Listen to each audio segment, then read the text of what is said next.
happy watching while I'm mesmerized by these eyes. I'm so happy watching while I'm mesmerized by these eyes. I'm so happy watching. Ebusia foni anuanom ye mo bibia akwa babiem e de mo bade na Nayas adult shows na kai say YouTube nso so ye Nayas 1 TV ebusia enne so eye da foforo sronko kra we de ditwam ayasan ehia ebusia fo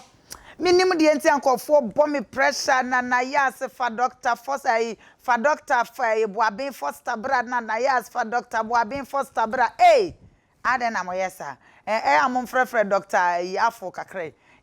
ana doctor Ibrahim kakre de bia na doctor Foster Buabeng asemo enye hwe ye de we benne echane ye de normal etie nne no yensaka Dr. Buabeng Foster Dr. Buabeng Foster idino ba akoka ho na emodu ntine ya na chese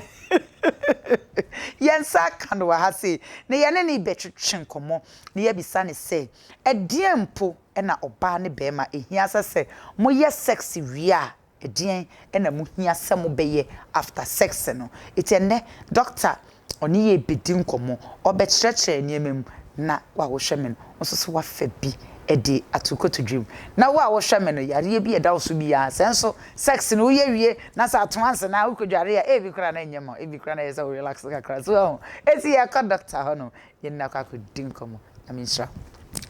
doctor man. Yay fresh doctor still strong dia me hu bia na more young ne nyame gusu shraw doctor nyame shraw what's it Mr. Rade Bambo ene na hodene ene ni nyinchere bebre de maw nyame shraw what's it adwuma nyame dia hwa wonsa ne de wo ye doctor ne obia ne be sa o enkofo create media tap say Nayas na doctor nto oba ade no chirechire mo makwan no chirechire no ni nyina asa eyesa ye kora na ese ye adwuma ye doctor nyame shraw what's it koso na yesa me ne woka say obi yam ye ne ya obi ti obi yare serious power ebia wunrei kakra bi betimi age ne nkwan ya tro nro bebrama no onya sika kora na wakwa akoto tie sra nkwane ya hode ende ye mesra ma ode bia esan say ye show ye nya ye ne ene ye gya ye chena wonti ye hia oda ne da e wode na ya sa dot show so doctor ene ye bedin komo na ye bisa say oba ne be ma se mu hia wo mpaso na mo ye sexy wia edien na ese mo ye after sex no e we chiri edien pa ne hia yo oba ma edase se oba ni obema nhia yi mu no I say rough big climax on die toso ma odo ana say odo obi yi na di no hyema okay and then sex no because untumi no bi a untumi ni nya sex enye complete na say love na enye complete time bi I say sex na I say icing on the cake okay na my year sex na wi na say mada wi no ade ba ko a e wo say afanu nyina hia wo so ye ne say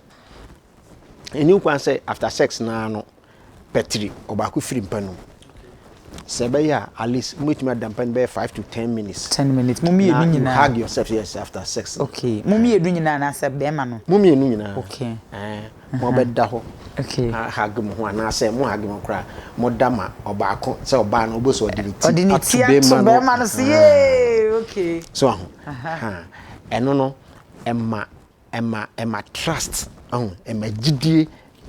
ba mo relationship no emma mo relationship so ye title be to me mama ntem. Okay. So na say uwie ya pa no asore no ama fatawo na I said the open tema ko he anything na yakopon abo awia ene esum na say ena enti no have enough time to rest. So and sex no kura wo ye no a very healthy man. Good sex e boost your immune system. This all my adwen mu da ho na enya afi na do problem be kompam utugu enu ntina ye kwa koda ye tase ye nan efiri form ye de atompam e je say the whole day no obra nyina no waja yegu koda mpam na adwene na fa ho adwen nti se mo koye sex no sa na se mo wie na mo kabo mo sa na eboa and even in spiritual form crown a boa mu mienu nyina because obi ntumi ma montem de to so mienu eni kwan say oba ni be my sex wi a especially man no obe kwa dwae say ode ahuro samina ahuro hohoro ase enye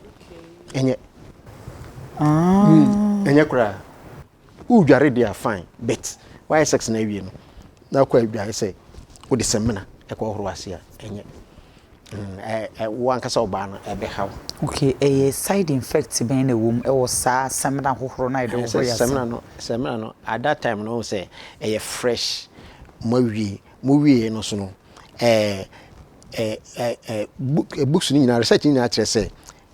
nipa ye ho ntinsi basic na odaso no kra bacteria so so nti ebra moma dasa no twitwi enwi no kra no etumi twitwa be ma no ayiya no kakra onfu wani hu e na oba no so etwitwa normal enyasa nyame abo no nti se uko yusu semna na ebetumi ama etwa na aba ho no bacteria ni ade bi akokekem ana afi so wase ho no the way anyakopa abo ho no eni kwa se sa time no sa chemicals na se semna no ekoho nti books ni nyina kire se enye se obe improve uwie na no de semna be wohoro wase ana afi so se moye sexy wi a so ba no be fa wase a eni kwa se u use towel afo okay ba no obe clean wase a ense se we use towel aye wait I was a dry one okay now for the afifa wase and also no because animdifo no on your research na kwatiri enti nsem bi o no mo ka na oso afa na de abo ho ban and afi so say my sex na wie no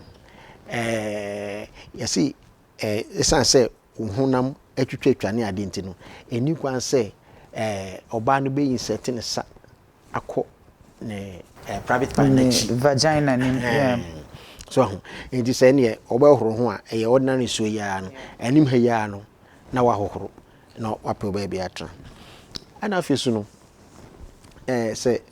mumie no my sex na wie no be ma no in particular no eni kwan say anu kra ko mani be man nyina na modern one say ebia ukun oni ukun sex awie na uwie na no pa wafa phone wo check text message wanya enye hey doctor answer phone there me am the anti say ma make love awie na say me feel say me call me phone so akọ check me messages ni ade say nkenye bona yenka say enkoso but at least said the edika kan no why sex na wie manya be 10 minutes 20 minutes amam ho amodampam so na me che no enti you should distance the phone from you me esa e be break o concentration okay so because after sex na kasa no anije kese so wo ho no mo say mo ye sex no so because that is the time say partners no obi ayobi bonia that's the time yaka so na me che no when we say ade we aye me na awie ana sika we me busa we wo so mfa ma me no when ani hu ancho obaye owo na mo de say ye ode so na me che no na intimacy no na ekoso e ma be ma no kura no say obi a wo ho adwenpa na say bibisa say sika no afa ma ana say bibi na udi ma ne no afa ma wa to bo ase anopa me do ampa bo so sorry no dear mom so okay asemo doctor enema wo chechi nyina in fact me kura jiminsem because me ankasa kura bibiri fa me honye ne kura nka minim sasa mo mawarefo ana say oba ne be ma mo make love wi a esese mo yewi esese ba ko fafon ana esese mo fafon na once sa ne ma we nyina eye nkyerechire bi a emudu pa doctor senya wo pa na abekyerekire sa ne ma we ya hwan bi hwan pa no benya sa da age no tipa no bekire so de bi besie nanso abrere abre nyina wo ba wo kyerechire ne mama yeti ase na de wo hweye no ono so nya ho nimdi nyame Israel pa dog me pa cho me hu se enuaba izi sa na o maka no enuabuna ye asem otwi bebre gugu na obetimi a kyerechire bia ne adwuma eye na ye nhwe na hwefo a ehwe ye nsoso Yo ba before say me koso no ba ko abu akamuti me de ba na ebia no so wonte na so you say moye sexy wi a especially oba no eni kwa say wo sa hye pint moye sexy wi a at once won oba na nse say wo hye pint dog patro adenti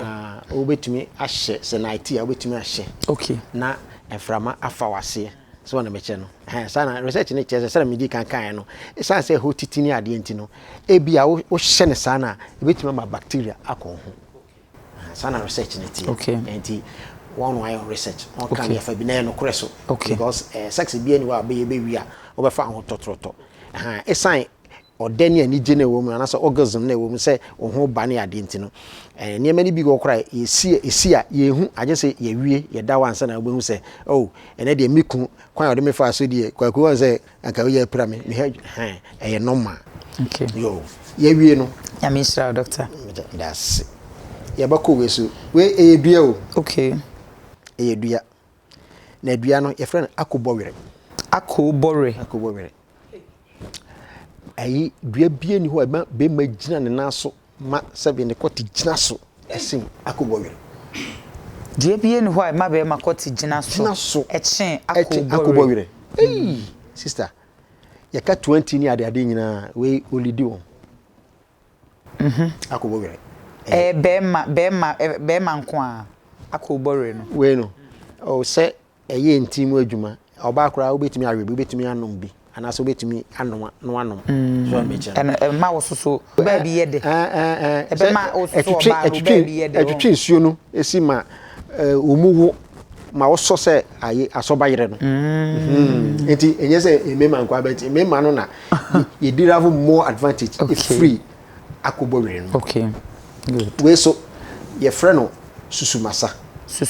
pedua na se bia na mka se ye na before de omunim we dey use panty fi biem we ya gbefo be 10 bia e mu be 6 e bi si omu fi on say e pam honhom bone okay but eye e fa so be brete sa be we obetumi anoa ene na yi na haban abe ma se usisi esa sisi yare pa na sama be ma obema mu yede okay ana fe so esa ye good for akoma yare ana fe oba okwa fichira o suni ade so onum bia so okay we so e fruit ana mahatama wosa ye fe nufuten okay nufuten de ana me ka se eno na amanfo ye de ye cream so aba ye se sabe utumi de twetwe kwate ma kwate yetintin twetwe nofo ma nofo ba woto ma but we ya at least we year for about 3 months concern okay and sana be improvement natural e ba na aba okay am so I am okay and unya side effect bi okay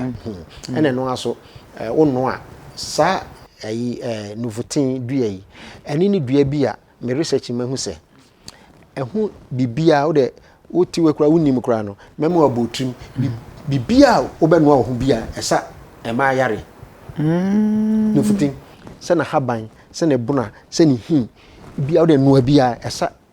e ma e wo yare hu bia esa nyankopon se da bo sa dua no eno ni dua pa mahu se eso a ni fruit no a form of sabe kotie okay ubehu se sen ho na aye ti na ubehu ano ni bibia che se kotie bo se sen ho pa na nyia na fe adane no fo na nipple no abetua no efe pa enti at the same time no esasa emema yare we so eye mahogany okay and the mahogany mahogany so esa yare bebre e ko be 40 including diabetes na do pa ni ana obi a owo typhoid jaundice just as enti we no ka wo fi a ena na ye nananom no aye se bagimi bre no we num nana ondi bi ka ho a na omono na si osoro no pa obenum bi nyonyo enti unya fever da unya jaundice da ena sa yare eti se fibroid ni sa de no is a time na wonti o me mami owo 11 owo ntafo 22 sa 3 wow 6 me dem di na chi me mamienu ena me ne oba na etwato asana be ma on ze go be about 77 years me mamienu asana owo adantemu omu bie ni ho ye operation Wow. 11. So it's an idea. Better ne ye did ye chemicals no so doso. We chemicals. Ye de good form, ye de spray aduane hu say de be preserve na ensay. So na me che no enu na ekuyen enu na ma say mai enya problem fibroid oba ne oye bra ochima na ansa na atwa afrisa ne ma no ana so won asmogo say won dia adua enwani bebre ana ade a ekuyen kese ne say farmers no education ni ho papa ade no ye say onfa we enwu abruat anase ne plant bi ho a who said Nadafo de no abokwaku yen say oh on ka say yen ni mienu no me ya me de nan enti na ebo san sir no so I need de nan adane poison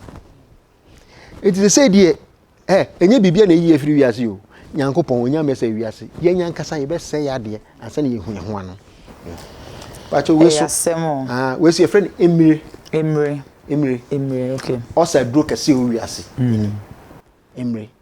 me nim haban ya de saba we yedua bona na afezo me ko TV so am ta kire haban tia na manfo for say e bia we Emre ni we esa osapa na ekuro banipa ho a se obi okusi kuro no de se obi awo foforo na opese ne yemu kuro wu ni ade Emre okay adwuma eye kase pa no bacho we so eye besen na chi na me why okay besen okay besen area okay not and also esa bibi ti se obi a nakoma eta bom ebobom pipim or the palpitation ana obi a oho no mo a na wa ese na nisu ebri no and also etimi sa okay we so your friend no o say dey chetie no as a subutu pa your friend ketranfo okay ketranfo sa na friend no na we esa stroke be ma opese untimu ye den eni ti say wo ye be ma duro bia obetumi de aka ho ana afi so oba opese ne ho chin so ho oh ye woni ma o doctor mi nimpa ye woni ma pa na enye ize we so ye fra no enchene ne ngo enchene ngo eno so eye ema obi a ebia ohonum a wase o metifan ye me ya ebia o ena me aposo ye me ya eno so very good we use a eno so ebo apa misra ana we so ye friend nyamedua okay na me so throughout me research ni nyina no na am say ye mpanifo no na omo hwe ansa na won atudin no de nti a me research no mahu say ye tu ni di nyamedua de won say nyame de bibia nso ne ye oye bibia enti me se sa dua we e fre nyamedua no esa yare bia we wiase unim hwekura no wo de no asesa no yes wo de pepper ne prekese ne ade begu so na de anopa bia de sabi no prevent yare bi brain okay em say ntina impenifo omutu ne din okay nyamedua no ana we so e fre no kaka pempeng okay kaka pempeng kaka pempeng so every say for you go so aye tie chechre e wo Dr. Buabeng Foster honom hwa na wanyi wa fidie no free ha say na me go so a me kai so wani go so a o hwe the Nayas outdoor show yi ebusia koso a se obehwe na me kai say bomodin ya say obe subscribe to ye YouTube channel no Nayas 1 TV na wa follow ye e Instagram official Nayas 1 Facebook nso so ye actress Nayas 1 ebusia onim say the Nayas outdoor show so enya mimi show yi so pa na wo betie sansem we nyina no wafa bibi wo mu a show bi eni ho bi eti bomodin ya say every Thursdays and Saturdays bia no on mix it. Thank you Dr. Mpacho yento aso yo kaka pempeng eno so intimo adwuma okay ana yes obi a say cardiovascular disease obi a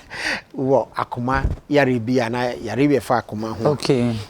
eno so very good na fe so onomo a etimi ma waposo din ana we so a friend duamako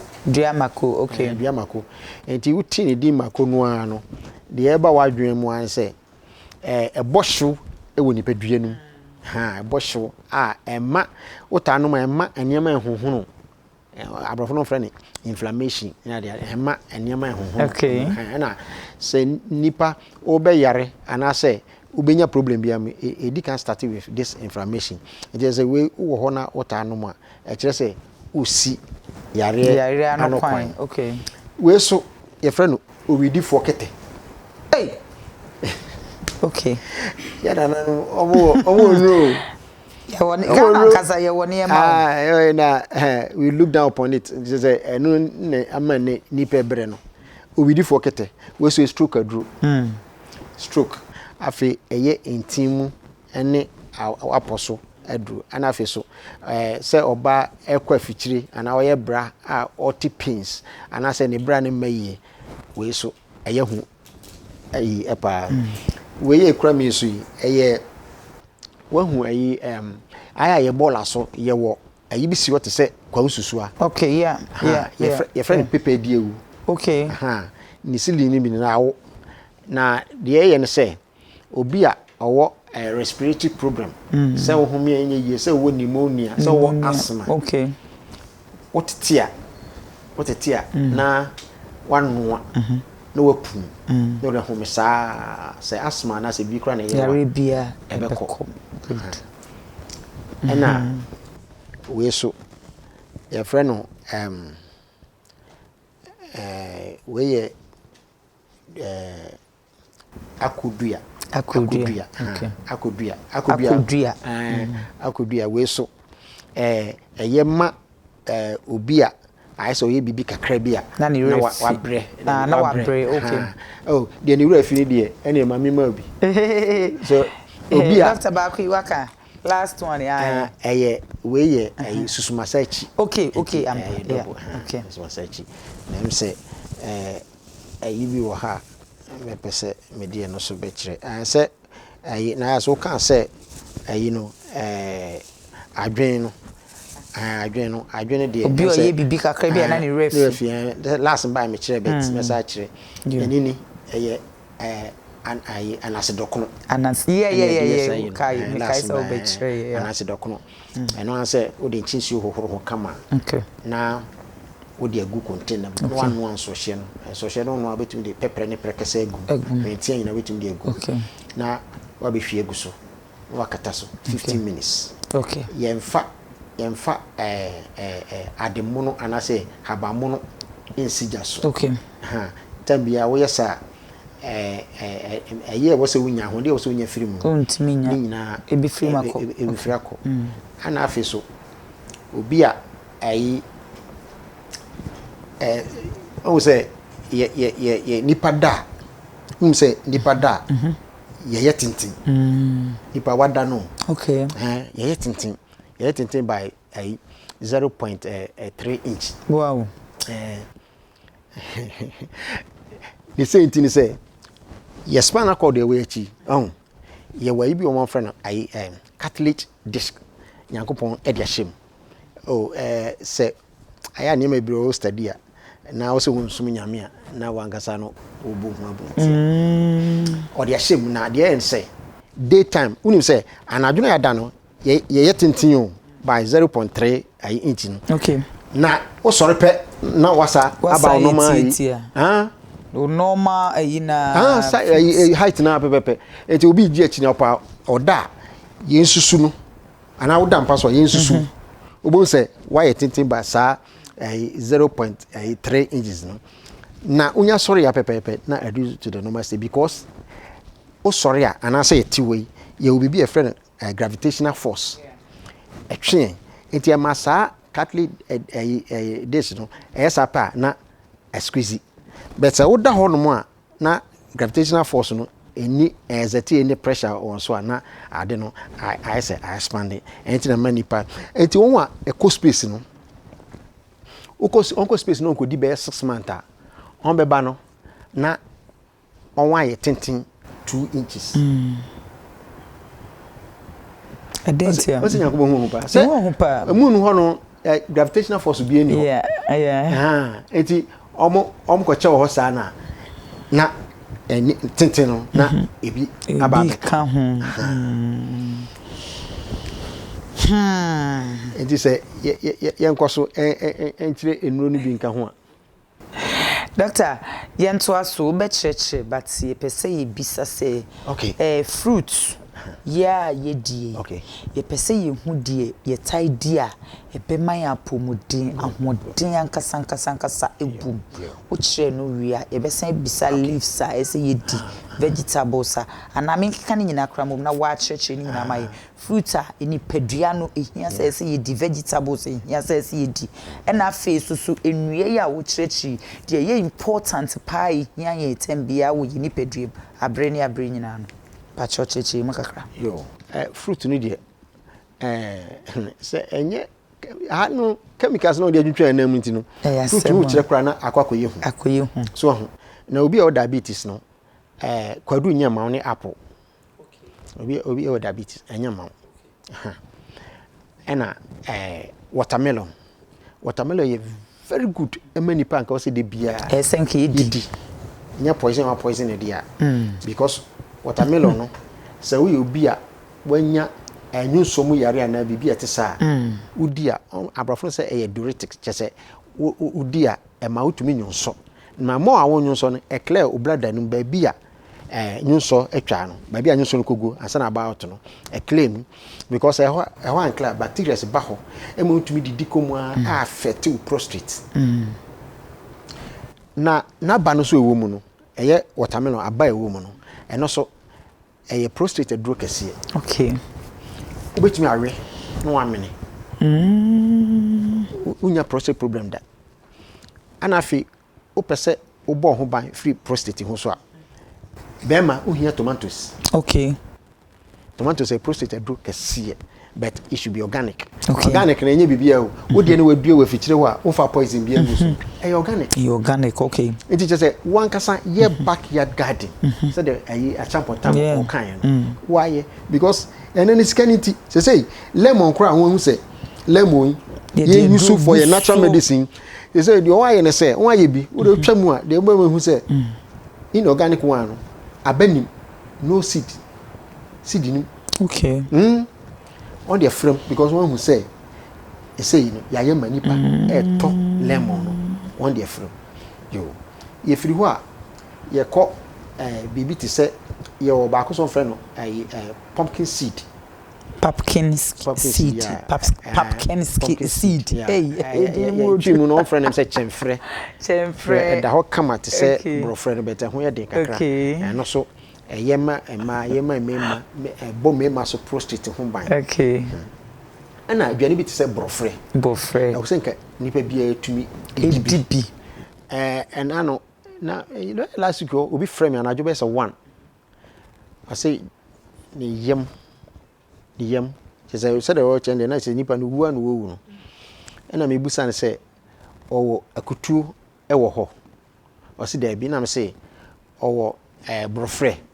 eno sen anam so brofra yimu aba no na hwe brofre mu aba uyi na owe a oyem se de tie bi e beto sisi ana fe akutuo emu aba eno so owe a oyefuni se wanya yefuyare bia ebe kosisi ya okay ana fe so brofre obetimi ablende brofre enko a oblende brofre na wanom eye sa yare bi ti se osa any prostate ni ade nyina no ebo ho ban efiri ho ana fi mi ankasa mi research ni de mahu no se ana krofo ka cholesterol tutumbode nya bode ya tutumbode na twi mako no fa kakaduru ni jireni fa frem na bode no di cholesterol do natural okay body na wudi so ebe sa ma iron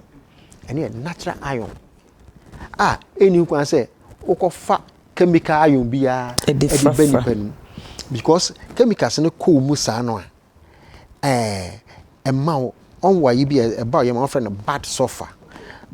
no so e ba ho a e kwan ya fa so kwa ne say pompo bebo na e be pai ansa na wa ko no kwan ya fa so pie firi ni pa etina ye bia ma no gusu say ubedi dia udi twitwa gire ne garlic anakaka drum enkom unima de akwa ye wonse eti ekwa sa ba so fa nyina etimi twi efi yam okay say ya dwa ne di akoye chemicals nko an ye de awo no udidi na kakadrum ana say gene ne garlic wo mu a woni padua no eboawo emma yare ketua bi mo ebo pa afi edo be kwa ya se kokoye ya kwa scan no bo se yare be se nwotwe na akofrefre ese su sika ni ba bia ana afi so doctor memfa we ntwe me patcho me bisa say ye say blood group ti say bi omom ye AB ni nasefo no enduane ben na eye momo aso mudi any fruit ben na eye momo aso mudi eno de anim difo no wa chire but on there ana me call too much because too confusing so when I mention no you say blood group you say any banku we say any so yen nananom umudi anso umunyin ekwatiri so when I mention no enti ade ne nyina ne say obeya hwe yi say obete wonam wie so because last time the open because yare ewo wiase nyina na yare nipa nyina 85% if nam wie enti moment mojanam especially moment obejai mojanam wie say kim eche say yare no watwa efa egu so ana exercise yoso ehia nipa because yare bia wo wiase bia no omo chere remedy na exercise bam on say ya wo akwala akora na hospital yetimi so ne number ko ni association because ye pese osu nti ye no science mo sa akwala ni su na me da say na me shira opa say asembi be bisa obi unya ho abotere na wi ya no doc me bisa say nkruma ye di ya nkruma udi a eye anasenye udi ni bibre so eye anasenye na nsunsuanso be na de ba nkruma last episode me ka ho asemo nkruma yade bi aye good say ehun usefulness na say ye nipa nya wo ho e bebre wo say obi say ukodi nkruma obenya koko nkruma kra diabetes adro nkruma me say uyi na ba na ewom na hata na wo yam high blood pressure adro nkruma ni hi ana ni root e chef mo gonorrhea okay nkruma na haban no onu a obi a wo chest problem pneumonia esa ni nyina eti nkruma de obedi dia nya bi kan waduane ho ebabo wo nipa nankasa okay because a lot of medicinal properties okay nipa fa nani won say aya ye de atesem obi kura tumi ka say wo yare osa ye ni mako enso enye no kore okay osa na duro kese ba ko pa kanyan pepe mo say ye mako tin kokoro I know friend kanyan pepe no okay osa do wi asekese no so umo bibi o ka say doctor say you see mama ndi me ko bebre so yeah ana no asa kanyan pepe na meka na say unya ne padded form a akomayare na duro kase wo wi ase no say wakoma bo kim unya bia e ya treketekete no obetima sabe half kora okay na a glass of water na say na de no na wano onum sesi a onum within 1 hour bo say wakoma na ye osani nyina na e be steady because onomu a massage muscles veins ni arteries wo okuma wo nyina eno pe ni ayi a wo fa ayi immediate instruct body no ema massage muscles ni bibi e wa ma wakoma no bo say ubenya relief eti esa asthma so se woni appetite sa makonu fa bigum na de nom na hwe na hwe okay untumi na yebi beda okay doctor Eda Sinyamishra opa yinya yake wachireche ye more pa na so ye mbrani nti ka ochire ye be ba kom yinu ubo no tofa na cafe ye de nyina esi ye mbrani nti na chese dasanena na ya santo safre ntinka kakrebi ho aboni nyina tofa na chirim kakrebi na fe ye mpon yo mate da so banhima baako a meka ka ho no ene oba wanya breast cancer oba wanya breast cancer me research na ko do baby na ade am ko hu me ankasa na e mo kakra wo hu ananse spider yayi spider obeku miensa ananse yo obeku miensa na wo de afra enwo eni hiri na Faya no fo no so abeko sisia doctor we unti o baby ya o unti wo baby me kwa me wadwiri mi eye dropa o nanso doctor se wo be kwa akohwehwe ananse no na wakwa kopunu ba ko mienu miensa no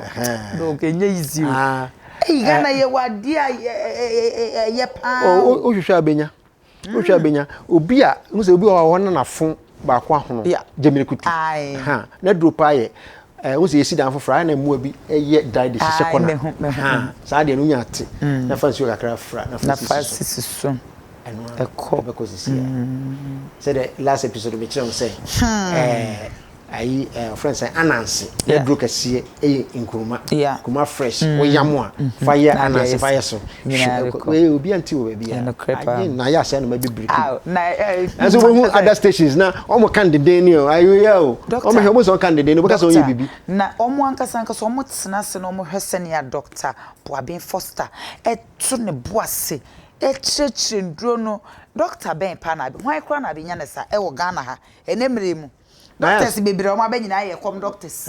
o be chire chi kwanse si ya o be ma betena akoteten haban ba be chire no ma bebere na so doctor Buabeng Foster die adwuma we wa ya tekune sempo na ni mmiri sika wo won kan cho se for 5 million 10 million brat na ni mmiri sika etin kakran no eboa no e ma ne nkwane ya hode sabe wo bo obi na se nipa nka se nyame nhira wo kora na sa nhira no timi connect wo bi papa ye e de ma no e ma ne boa no eti doctor Buabeng Foster de wo no wo ho e de ma yen wo ho magana nso so nyina nti Nyankopon nhira no pa moma ye mo mpa ye ntai na chi na nyame mo no ho ban e ma yen doctor ti me pacho I mean wo last one yen ko me pacho wo me last one your time na dia so kan be oh any problem enkate enkate ya ewi ya unya fresh one fashion suit ma de enchi so o so ano pa no bi e cleanse the whole body so hu ba bi ya yakora na e betuma jai sa de no esa yare be 25 enkate ya yenye ne hwe no yenye hwe mono no fancy time ho be wo horo ho ana ene time bia me de enchinsuo na me de horo ma de na o de agu container na de nsuo time nsuo aye nita wo be sa no ha o de anopa bia wo sori a o pentakura de sakakra na no e prevent yare bebre research enkwala ne mpani na ma ne ma nyina ati no bi sa na ne ho no cover na nkasa so ye ntumu utumi yam yedigu adwane so eye memma esiesie ma wow hey doctor Buabeng Foster yeah na dem kan nyina so obi enu otumi abegi achini o because adema make nyina ma research enye sabi TV station keto abi e beba betena so aka se ebi e baba yenum saa keke entinsem a doctor e kan nyina no wan kasa wo feel se wo boa no ko ye ho research na hwe se entro e na wodi ni nyina e ye genuine ni nyina so e ye no crepa doctor yes nsem a ya kan nyina bo no to fa wo final words na to omfo na fa wo number ne wo location yo the American ne say yen ye bre ye na ye research na wo akire uti a fa bi ona me kire no because we are say nyame bo obi ani adwuma onye na me so me sa de we me ya e ma me happiness nti me yire ne me ma nyina encourage me ana masi broni o US American ono say otoka crab when him say mani nya ho nti otumi to books worth $1,000 no dey abreme nti I'm privy to a lot of information sir make me no have mpo every day bia me hu ade foforo nti say eba na ye be kan mo da mo fa na mo nye so ade ebe prologue obama wanya che ebema unse sika e wa yare because me hiame ani ni me ka last time me ka hospital I know said and now ka me kai kai if you brono so am baby de bia me sorry na sorry o me hu den enye se bakwa me ye me exercise me hwe ma aduane die ye me num nsuo anajo wo ye me dan aduane me pekura na ebo 536 wa ko ni se minni so eti wo ye saje we na tambia obenya che me se be ma odidi na adwubia no oye week wo mpamu ntem asem do eti se wadwuma na se upon late ya ade e wo se wo ye ne se obedidi a nante be ye 1.5 kilometers koba ana 1 kilometer ba ansa na obedware ada ebe boa metabolism enya sa ni nyina be accumulate na ye bad cholesterol e wo system ene ne ha mema doctor Yankopon shira pa doctor mpacho fa telephone number ne to dwa na location wo number ne de hia me pa yi pa isanse nkofo frefre me na yes doctor doctor ne number no wa mo wan fan to hold doctor fato ma me that's why ma yo me number ne 0554 97 5569 0554 Doctor Pachomo wano so kakao number ndi hia me mi producer po mpo hia me eto san fatu obi number we number ni 0554 97 5569 okay 0554 97 5569 and me wo Israel Junction okay obafaka o Las Palmas in Chenwa wala pass wo se wo ko Golden Door okay ye do be see ewo in junction for Agoji junction and I say my 7 ofaka ho also ko Israel junction a new filling station be friend infin filling station you see ho me won chen ho okay ye ma me da say the opportunity at the man me patro mati nyamishra on so doctor nyamishra pa ye da se ye to nsa e de frɛ wa obabeboa ejumadi da sane nyame ya adoma ye be san ato nsa frɛ obi ye da se ebusia for hey ye drusu ye druso asay kura ye frɛ ne sempu chese twerking na chese agigi ma me tirimu nyina ba ku kizomba se de twerking wahwe bia wasua mu styles ahoro bebre se ye dru kizomba se ya ka kire mo se episode bia na se yi bia no ye bebre mu ahoro asahoro doctors ne chese bibia no ye besese mama mo etunim enyi wa fidie no every ase ye kwa akohwe kizomba fuasa no na wabɔ modin a ede bi acheche ukunu yere obabi ai sene ye be ya ebeboa nti yenko na yenkohwe ne ye ba afi yankasa na ye the main topic discussion no e ba be hyehyɛ so ebusia yenko ne yenkohwe emra